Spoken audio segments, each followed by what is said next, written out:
Hello, everyone, and welcome to a special edition episode of Human in the Loop. My name is Cameron Yoder, and today we're talking about tariffs, specifically how recent increases in tariffs are squeezing e-commerce sellers and what you can do to stay profitable and ahead and strategic of all these tariffs, all these changes. Now, we're not here to predict the future, but we're here to help you figure out how you can possibly take action right now or prepare for future impacts on tariffs. So we're going to walk through what the tariff changes mean, where the risks are, and most importantly, how you can respond with a really clear and a really confident strategy, especially when it comes to advertising and selling strategy today.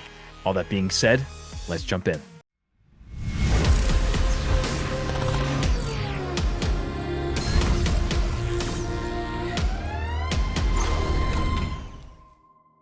So it's important to note that all of this strategy, all this information is coming from not only me, but it's coming from our expert team as well. We have a blog write-up kind of consolidating a lot of this information on our website. So if you want to check this out in written form, I encourage you to head over to that blog. Now, all that being said, there's a lot of talk, and there's going to be a lot of change over tariff impact, what's happening with tariffs. So let's start just with where tariffs are right now at the moment of recording this video. And I'm going to, again, caveat and say that this could very well change tomorrow, next week, the month after this release. So please just know that at the time of recording this is where things currently stand. As of today, tariffs on Chinese imports are as high as 145%. Now, that means that a product that cost $10 could cost around $14.40 after tariffs, which is a huge margin hit. But it's also important to note that, again, this could change. It might not be this percentage for tariff on every single category for people importing products into the United States. For example, there's some tariff relief for things like electronics, for certain specific goods, but across the board, for the most part right now, we're seeing tariffs as high as 145%. However, the Trump administration did just come out today at the time of recording this to say that tariffs will likely drop soon. However, for what that drop will be, we are not exactly sure. But I would expect this blanket tariff to drop potentially semi-significantly. Again, who knows? The goal, again, of this podcast is not to just dive into exactly all of the nuances of this, but it's to learn how to prepare. So how can you protect profitability when costs like this are jumping overnight, seemingly overnight? Let's talk about this. First, let's talk about where tariffs can hit your business, specifically where the pressure can show up first as a result of tariffs. First, the COGS, cost of goods sold. Your product is simply more expensive to land and to get into the warehouse and to ship. Margin. So next margin, of course, unless you raise your price or you cut expenses somehow, your margin is going to shrink as a result of these tariffs. Third, pressure on inventory strategy. Do you buy now? Do you delay reorders, or do you switch suppliers? This is a really huge portion. We're seeing a lot of sellers get a lot of pressure on their inventory strategy right now, especially questioning what to do to respond in the near future and even preparing for the rest of the year potentially. Another one is cash flow. Of course, more money is tied up in slower moving, more expensive inventory in these cases. And then last but not least, pricing and positioning. So brands today, right now, currently are kind of forced to rethink what to charge. There's a big reevaluation also on what competitors are doing. Every seller is affected differently, but it's important to note that, again, every seller is affected. So maybe you're feeling pressure in all of these categories, maybe more categories beyond this, but tariffs are really impacting everyone right now. So let's talk about a response strategy to tariffs. Specifically, let's first touch on advertising tactics, ad strategy tactics that can protect your profitability. First, let's talk about reallocating spend towards higher margin products. The goal here is to focus your spend on more evergreen, high velocity items that can handle higher costs, or products and categories where customers are less price sensitive. Some of those could be things like beauty, pets, or supplements. But the goal here is to shift budget away from lower margin SKUs where costs really have ballooned. There's a little more risk in those areas.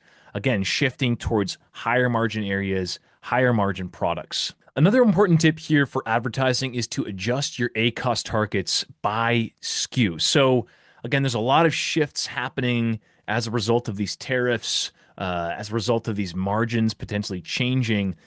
The strategy here, or the task, is to recalculate your break-even ACOS for every single product that you have.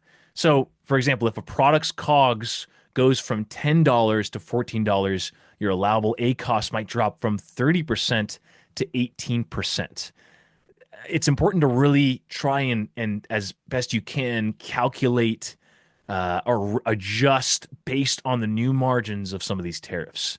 So set aggressive ACOS goals where margin is tight and loosen slightly for higher margin SKUs where you're still profitable. Another advertising strategy as a result of tariffs could be to explore underutilized ad formats. So things like DSP, AMC really can be utilized to help you pinpoint and target more audiences and help your advertising maintain profitability. So DSP can target higher LTV audiences to remarket to past buyers. AMC can give you custom insights into who's buying, when, and where, so you can cut wasted ad spend.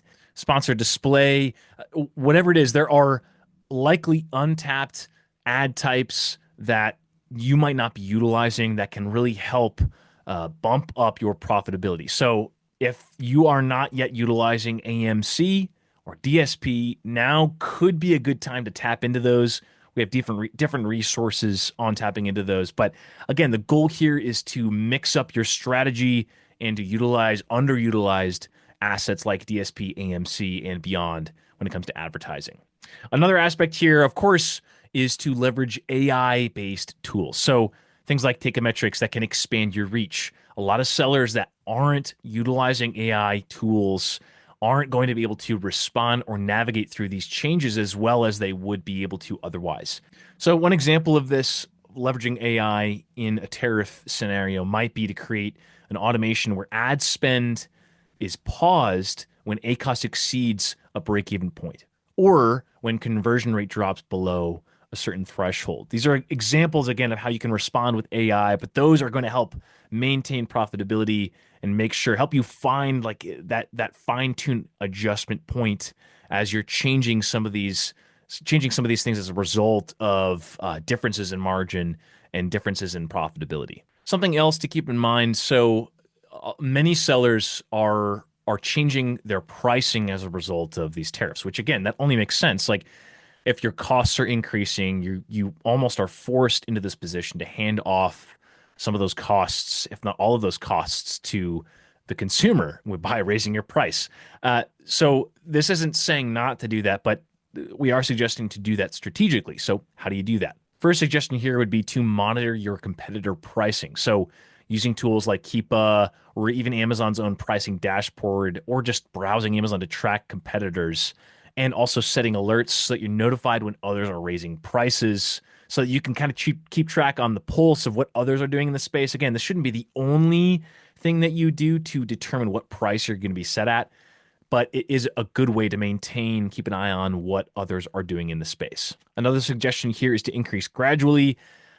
Some sellers might spike their prices overnight, which could result in a potential suppression for Amazon or penalization from a visibility standpoint. So the suggestion here might be to roll out changes incrementally, maybe starting with something like 5% increases and then pausing to observe over time. And I think some sellers decide to change their price and then set it and forget it. But another tip, another piece of advice here would be to track your advertising metrics very closely after your pricing is adjusted. So after a price increase, you should be checking your conversion rate to see whether it's dropping or increasing, your ACOS, if it's rising, and determining whether you're losing traffic as a result of those price increases or decreases. Another thing that some sellers are implementing is actually bundling instead of simply raising the price of something.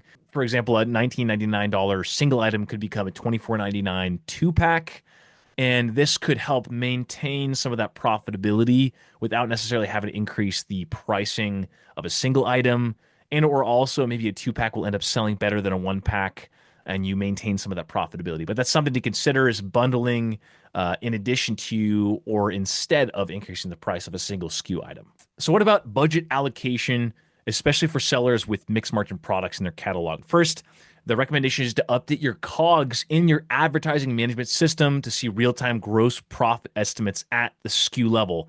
This will give you clear visibility into which products remain profitable and by how much, allowing you to make data-driven decisions about where to allocate your spend. Another really big tip here is to consider an omni-channel approach. So diversifying your marketplace strategy here can honestly really reduce risk. So if you're only selling on Amazon, it can increase your risk. So the general principle here is to consider expanding or exploring expanding into Walmart or TikTok to buffer against channel specific costs and pressures, and to regularly reassess your budget allocation based on performance in general. As a whole, in this category for budget allocation specifically, what worked well before tariffs might not work well now. And what works today might change literally tomorrow. So it's important to stay flexible and be prepared to pivot as quickly as the conditions evolve. A really big point here would be to leverage AI-driven bidding if you can, if it's available. AI can continuously evaluate conversion rates, seasonality, pricing changes, and inventory levels, all of which fluctuate really rapidly during tariff adjustments and make real-time bid optimizations that human teams just simply cannot keep up with. So this is one really key area to really consider tapping into, to maintain profitability through such significant frequent changes as a result of tariffs. Inventory is a big one. We talked briefly about this towards the beginning of this discussion, but from an inventory and catalog strategy perspective, what kind of shifts are sellers making or should be making, and how should advertising efforts align with those shifts? Really good question. From an inventory and catalog perspective, sellers are generally making several strategic shifts in response to tariffs. First, diversifying sourcing strategies by exploring alternative suppliers in non-affected countries or lesser affected countries like Vietnam, India, or domestic U.S. manufacturers is a response that sellers are taking right now. This reduces dependence on high tariff regions and provides long-term cost stability versus something like countries like China that are really focused heavily on these tariff situations. In conjunction, advertising efforts could align with this by highlighting the products from these stable supply chains, again, tying advertising back into inventory. Again, that's a bigger picture. This is not just an easy thing to do, but it's definitely a bigger picture thing to take with you to consider for you and your business and your products. Diversifying your supply chain, diversifying your manufacturers, not a bad idea for now, but also for long-term solutions. And who knows, honestly, as you consider and evaluate where your inventory is coming from, you might actually find better pricing or faster import lead times. You never know. So now is a good time at least to start checking into that. And last but not least, so no one can predict the future, but how can you stay agile and adaptable if tariff conditions continue to evolve over the coming months? What is our best advice for keeping advertising strategy aligned with these changes? Great question. A great thing to keep in mind. First and foremost, you got to stay informed. Make sure to watch for trade policy updates, tariff rates, and policy changes very frequently. So monitor announcements, supplier communications, and import regulations. Communicate with your suppliers. They should be able to help you directly as well. Second, implement a very data-driven pricing model. So AI-powered dynamic pricing tools can analyze the market trends, consumer demand, and also competitor pricing in real time to enable targeted adjustments that balance competitiveness with a lot of profitability. Third, track consumer behavior weekly rather than quarterly. In really volatile times, shopping patterns can really change. And so this is something to keep in mind. Keep the shopper in mind always on a weekly basis in this case. How are shoppers changing their spending habits? What are they buying differently this week than last week than the week before? Keep that in mind. Fourth, refine your messaging and value communication. Price sensitivity is going to go up. Customer buyer behavior is going to change. It's important to really maybe take a step back and redefine how you're communicating to your customers from a value perspective for them as a shopper. For bundling deals, highlighting long-term savings. Again, asking yourself how you can shift your messaging to communicate better with these buyers, with these shoppers that are maybe starting to think a little bit differently. Fifth, leverage Teikametrics AI-driven advertising tools. This is a discussion about how AI can expand your capabilities to dive deep into profitability amidst all the changes. It's almost like now is more important than ever to implement AI-driven technology into your advertising, your selling, your inventory strategy, because honestly, the changes required at this scale to navigate through all of these changes, it's essential to have AI with you to navigate through all these together. So integrate AI into your processes, into your bidding, your advertising, your inventory, your selling, whatever it is, AI is going to be able to help you most significantly navigate through all of this. And last but not least, being willing to pivot when necessary. It's going to be tough no matter what, especially with such drastic, significant changes that can seemingly happen overnight. But remembering that everyone is going through the same thing at the same time and maintaining the ability to pivot when necessary, to have contingency plans when necessary, is going to help you out a lot. Take a step back, breathe. This won't last forever, but maintain flexibility in your strategy. There's a lot here. Remember that you're not alone in navigating these challenges, but with the right tools, the right strategy, and the right team behind you, you certainly can come out the other side stronger. I truly believe stronger than when all of this took place or is currently taking place today. All that being said, there's a lot of strategy here. We have a write-up summarizing a lot of these points on our blog and the website. There's so much more that we could touch on that we will likely touch on in the near future over time. So keep an eye out for more tariff updates. But all that being said, thank you for joining me today on Human in the Loop. Thank you for just sticking with us. You got this. More to come on tariff strategy. Thanks again.